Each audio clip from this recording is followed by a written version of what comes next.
Good morning दोस्तों, जी fact के digital platform पर आप सभी का स्वागत है। आज के इस वीडियो में हम बात करेंगे 12 जनवरी 2024 के राजस्थान करंट अफेयर्स के बारे में, जिसमें हम लोग डिस्कस करेंगे कि काजगिरी के द्वारा आंवले की कौन सी या कितनी नई किस्में यहाँ पर विकसित की गई है। साथ ही खेलो इंडिया बॉक्सिंग सेंटर की शुरुआत जो है राजस्थान में कहाँ पर हुई है, इसके बारे में चर्चा करेंगे। राजस्थान की पहली महिला कैंसर सर्जन कौन बनी है, उसके बारे में चर्चा करेंगे। और teacher mentorship program for girls क्या है, इसके बारे में भी हम लोग चर्चा करेंगे।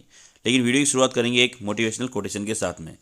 कोटेशन है कि हमेशा खुद पर विश्वास रखना, क्योंकि एक पेड़ पर पेटा पक्षी कभी भी डाल टूटने से नहीं डरता है, क्योंकि उसका भरोसा डाल पर नहीं बल्कि खुद के पैरों यानी परों पर होता है। तो आप सबको भी अपने खुद के ऊपर भरोसा रखना पड़ेगा, ना कि आप जो काम कर रहे हैं उस पर आपको अविश्वास बिल्कुल नहीं होना चाहिए। आपको पूरा भरोसा रखना पड़ेगा आपके काम पर, तभी जाकर आप अपनी सफलता को प्राप्त कर सकेंगे।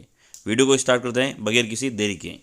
नंबर 1 क्वेश्चन है, राजस्थान विधानसभा में बीजेपी सरकार ने अपना मुख्य सचेतक किसे नियुक्त किया है? तो आंसर होगा इसका जोगेश्वर गर्ग को नियुक्त किया है। और आप सबको याद रखना है कि जोगेश्वर गर्ग जो है जालोर से विधायक बने हैं, ये आपको यहाँ पे ध्यान रखना है, ठीक है ना। अगला क्वेश्चन हमारा, एशिया का सबसे बड़ा लाइम प्लांट कहाँ लगाया जाएगा? तो आंसर होगा इसका खीवंसर नागौर के अंदर लगाया जाएगा। इसकी लागत आपको याद रखनी है, इसकी लागत जो आएगी वो 225 करोड़ रुपए की यहाँ पर लागत आने वाली है, ये आपको ध्यान रखना है, ठीक है ना। और थाईलैंड की एक कंपनी जो है इसको शुरू करने वाली है, ये भी आपको यहाँ पे थोड़ा सा ध्यान रखना है। अगला है हमारा, दिव्यांग para sports association of Rajasthan के अध्यक्ष किसे नियुक्त किया गया है? तो आंसर होगा इसका राजबाला सैनी को जो है इसका अध्यक्ष चुना गया है, ये आपको ध्यान रखना।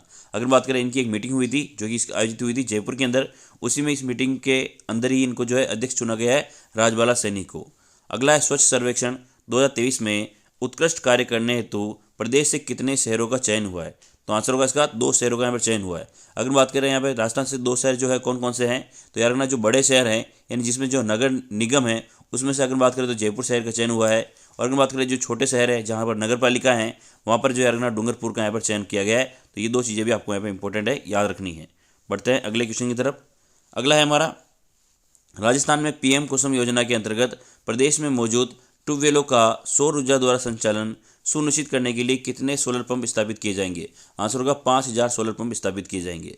अगला है, हाल ही में राजस्थान से किस खिलाड़ी को अर्जुन अवार्ड से सम्मानित किया गया है? आंसर होगा इसका दिव्य कीर्ति सिंह को यहाँ पर सम्मानित किया गया है। साथ ही याद रखना, दिव्य कीर्ति सिंह जो है हमारे राजस्थान की चुनाव आइकॉन भी बनाई गई थी। और याद रखना कि इनको अगर बात करें इनका संबंध कहाँ से आता है, तो डीडवाना से इनका संबंध आता है, ये आपको ध्यान रखना है, ठीक है ना। और अगर बात करें वर्तमान में ये कहाँ पर निवास करती है, तो ये जयपुर के अंदर निवास करती है, ये भी आपको ध्यान रखना है, ठीक है ना।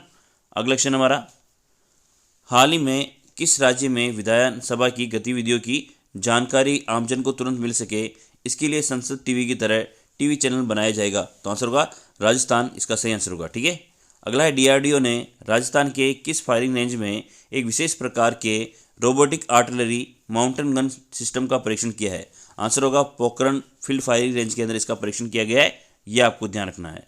अगला क्वेश्चन है हमारा, राजस्थान के किस पूर्व कार्यवाहक मुख्य न्यायाधीश और पूर्व कार्यवाहक राज्यपाल का निधन हो गया है? तो आंसर होगा इसका श्री NL टिबरेवाला का यहाँ पर जो है निधन हो गया है। इनका संबंध कहाँ से आता है? तो रखना, इनका संबंध जो है झुंझुनू जिले से आता है। काफ़ी इंपॉर्टेंट क्वेश्चन है, हो सकता है आपने आने वाले एग्जाम में आपको आए, तो ये आपको ध्यान रखना है। राजस्थान के किस कोच को द्रोणाचार्य अवार्ड से सम्मानित किया गया है? आंसर होगा महावीर प्रसाद सैनी को जो यहाँ पे द्रोणाचार्य अवार्ड से सम्मानित किया गया है। अगर बात करें महावीर प्रसाद सैनी का संबंध कहाँ से है, तो सूरतगढ़ से इनका संबंध आता है, ये आपको ध्यान रखना है, ठीक है ना। सूरतगढ़ कहाँ पर है? तो श्रीगंगानगर के अंदर स्थित है, ये आप सबको पता ही है। बढ़ते हैं हमारे आज के इंपॉर्टेंट क्वेश्चन की तरफ। वीडियो को प्लीज़ आप लोग लाइक जरूर कर देना। अगला है, सरयू नदी के तट पर स्थापित होने वाली भगवान राम की मूर्ति को झुंझुनू के किस मूर्तिकार ने तैयार किया है? तो आंसर होगा इसका नरेश कुमार, उनका सही आंसर होगा। यानी सरयू नदी के तट पर एक भगवान राम की मूर्ति स्थापित की जा रही है, जिसमें अगर बात करें तो इसके मूर्तिकार कौन है, तो जो झुंझुनू के नरेश कुमार है वो इसके मूर्तिकार है। अगर बात करें राजस्थान के मुख्य सचेतक बनाए गए हाल ही में जोगेश्वर गर्ग, जिनका संबंध कहाँ से है, तो जालोर से ये विधायक है, इसके बारे में आप सबको जानकारी रखनी है। वीके सिंह की अगर बात करें तो ये SIT का जो गठन किया गया है वो इन वीके सिंह के नेतृत्व में किया गया है। यहाँ पर स्पेशल इन्वेस्टिगेशन टास्क फोर्स बनाई गई है, जो कि पेपर जो लीक हो रहे हैं उसकी जांच के लिए या उनकी रोकथाम के लिए इसका गठन किया गया है, तो ये आपको यहाँ पे ध्यान रखना है। अगला क्वेश्चन हमारा, हैदराबाद में आयोजित 42वीं अखिल भारतीय पुलिस घुड़सवारी में राजस्थान के खिलाड़ियों ने कितने पदक जीते हैं? तो आंसर होगा इसका राजस्थान के खिलाड़ियों ने 12 पदक यहाँ पर हासिल किए हैं। इसमें से अगर बात करें 3 तो इसमें गोल्ड मेडल हासिल किए हैं। अगर बात करें बाकी 6 जो है इसमें रजत पदक हासिल किए हैं और 3 कौन सा है जो है कांस्य पदक हासिल किए हैं। तो ये भी आपको यहाँ पे ध्यान रखना है, ठीक है ना। तो बढ़ते हैं इसकी डिटेल के बारे में कि भाई 42वीं अखिल भारतीय पुलिस घुड़सवारी चैंपियनशिप एवं माउंटेन पुलिस ड्यूटी मीट में राजस्थान टीम के खिलाड़ियों ने 3 स्वर्ण 6 रजत और 3 कांस्य पदक सहित कुल मिला के 12 पदक हासिल किए हैं, ये आपको ध्यान रखना है। बढ़ते हैं अगले क्वेश्चन की तरफ। अगला है हमारा, केंद्रीय शुष्क क्षेत्र अनुसंधान संस्थान काजरी ने आंवले की कितनी नई किस्में तैयार की है? तो सिंपल सा इसका आंसर आपको याद रखना, 6 नई किस्में जो है तैयार की है, ये आपको यहाँ पे ध्यान रखना है। अगला क्वेश्चन हमारा, जयपुर में इंडिया स्टोन मार्ट 2024 का आयोजन कब किया जाएगा? तो इसका सही आंसर होगा हमारे 1 से लेकर 4 फरवरी 2024 को जो है रखना इंडिया स्टोन मार्ट का आयोजन जो है किया जाएगा, ठीक है ना। बढ़ते हैं इसकी डिटेल के बारे में कि जयपुर स्थित Jaipur exhibition and convention centre, जिसे हम लोग JECC के नाम से जानते हैं, यहाँ पर 1 से लेकर 4 फरवरी तक इंडिया स्टोन मार्ट 2024 का आयोजन किया जाएगा। इंपॉर्टेंट क्वेश्चन है, आपको याद रखना है। अगला है हमारा, जयपुर इंटरनेशनल फिल्म फेस्टिवल, जिसे हम लोग जिप के नाम से जानते हैं, का आयोजन जो है कब तक किया जाएगा? तो इसका आंसर होगा 9 से लेकर 13 फरवरी 2024 को इसका आयोजन किया जाएगा, जयपुर इंटरनेशनल फिल्म फेस्टिवल का। तो ये भी आपको ध्यान रखना है। साथ ही अगर हम बात करें RIFF की, तो आपको कमेंट सेक्शन के अंदर बताना है कि राजस्थान इंटरनेशनल फिल्म फेस्टिवल का जो है आयोजन जो है कब किया जाएगा और इसके कौन से संस्करण का आयोजन जो है वो किया जाएगा। अगर आप कमेंट सेक्शन में लिखते हैं तो शायद हमारे वीडियो आप लोग लगातार देख रहे हैं, आप कमेंट सेक्शन में इसका आंसर जरूर लिखें। अगर बात करें जयपुर इंटरनेशनल फिल्म फेस्टिवल की, तो इसके 16वें संस्करण का आयोजन किया जाएगा, ये आपको ध्यान रखना है। और जो आयोजन होगा वो कब होगा? तो 9 से लेकर 13 फरवरी 2024 को इसका आयोजन किया जाएगा, ये आपको ध्यान रखना है। अगर हम बात करें जयपुर इंटरनेशनल फिल्म फेस्टिवल के, तो इसके 16वें संस्करण का आयोजन होने वाला है और ये आयोजन जो है जयपुर में किया जाएगा, ये आपको ध्यान रखना है। अगला क्वेश्चन है हमारा, केंद्रीय वन एवं पर्यावरण मंत्रालय ने देश के 3 शहरों को वेटलैंड घोषित करने का प्रस्ताव यूनेस्को की रामसर संस्था को भेजा है, इसमें राजस्थान का कौन सा शहर शामिल है? तो आंसर होगा इसमें राजस्थान में जो है उदयपुर शहर को इसमें शामिल किया गया है, जिसको वेटलैंड के लिए दर्जा देने के लिए यहाँ पर आगे सिफारिश की गई है। अगर बात करें अगर हम बात करें देश के 3 शहर ऐसे कौन कौन से हैं, तो याद रखना, एक तो है भोपाल, ठीक है ना, दूसरा कौन सा है? इंदौर है, और अगर बात करें तीसरा कौन सा है तो उदयपुर है। ये काफ़ी इंपॉर्टेंट चीज़ है, आपको यहाँ पे ध्यान रखनी चाहिए, ठीक है। बढ़ते हैं इसकी डिटेल के बारे में कि केंद्रीय वन एवं पर्यावरण मंत्रालय ने उदयपुर, भोपाल और इंदौर तीनों शहरों को वेटलैंड घोषित करने का प्रस्ताव स्विट्जरलैंड रामसर संस्था को यहाँ पर भेजा है, ये आपको यहाँ पर ध्यान रखना है, ठीक है ना। अगला क्वेश्चन हमारा, खेलों को बढ़ावा देने के लिए केंद्र सरकार ने किस जिले में खेलो इंडिया बॉक्सिंग सेंटर शुरुआत करने की कोशिश की है? मोस्ट इंपॉर्टेंट क्वेश्चन है, ये आपको ध्यान रखना है। तो आंसर होगा इसका कोटा के अंदर इसकी शुरुआत करने की कोशिश की है, ठीक है ना। कोटा के नयापुरा स्थित अंतर्राष्ट्रीय स्टेडियम में बॉक्सिंग खेल सेंटर खुलेगा, ये सेंटर केंद्र और राज्य सरकार के सहयोग से खुलेगा, ये भी आपको यहाँ पे ध्यान रखना है। अगला क्वेश्चन हमारा, राजस्थान की पहली महिला कैंसर सर्जन बनने का गौरव किसे मिला है?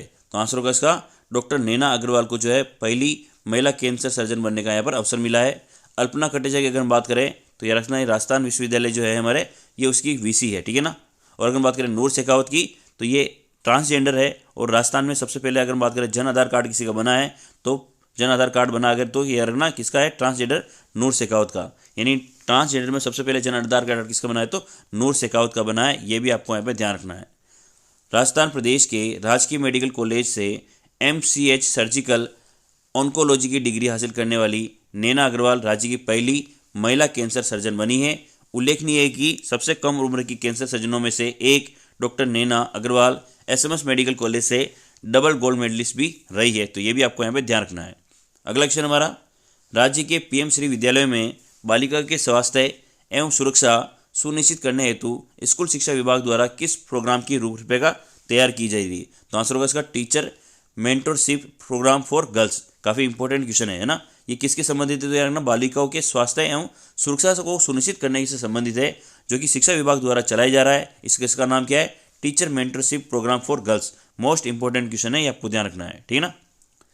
अरुणाचल प्रदेश के ईटानगर में संपन्न नेशनल वेट लिफ्टिंग चैंपियनशिप में 2 नेशनल रिकॉर्ड के साथ राज्य ने कुल कितने पदक जीते हैं? तो आंसर होगा इसमें राजस्थान ने इसमें कुल मिला के 7 पदक जीते हैं। इसमें अगर बात करें गोल्ड मेडल की, तो गोल्ड मेडल की संख्या आपको रखनी है 3। बाकी अगर बात करें रजत पदक की, तो रजत पदक की संख्या हो जाएगी इसमें 2, और कांस्य पदक की संख्या कितनी हो जाएगी? वो भी 2। तो ये भी आपको इसमें ध्यान रखना है, ठीक है।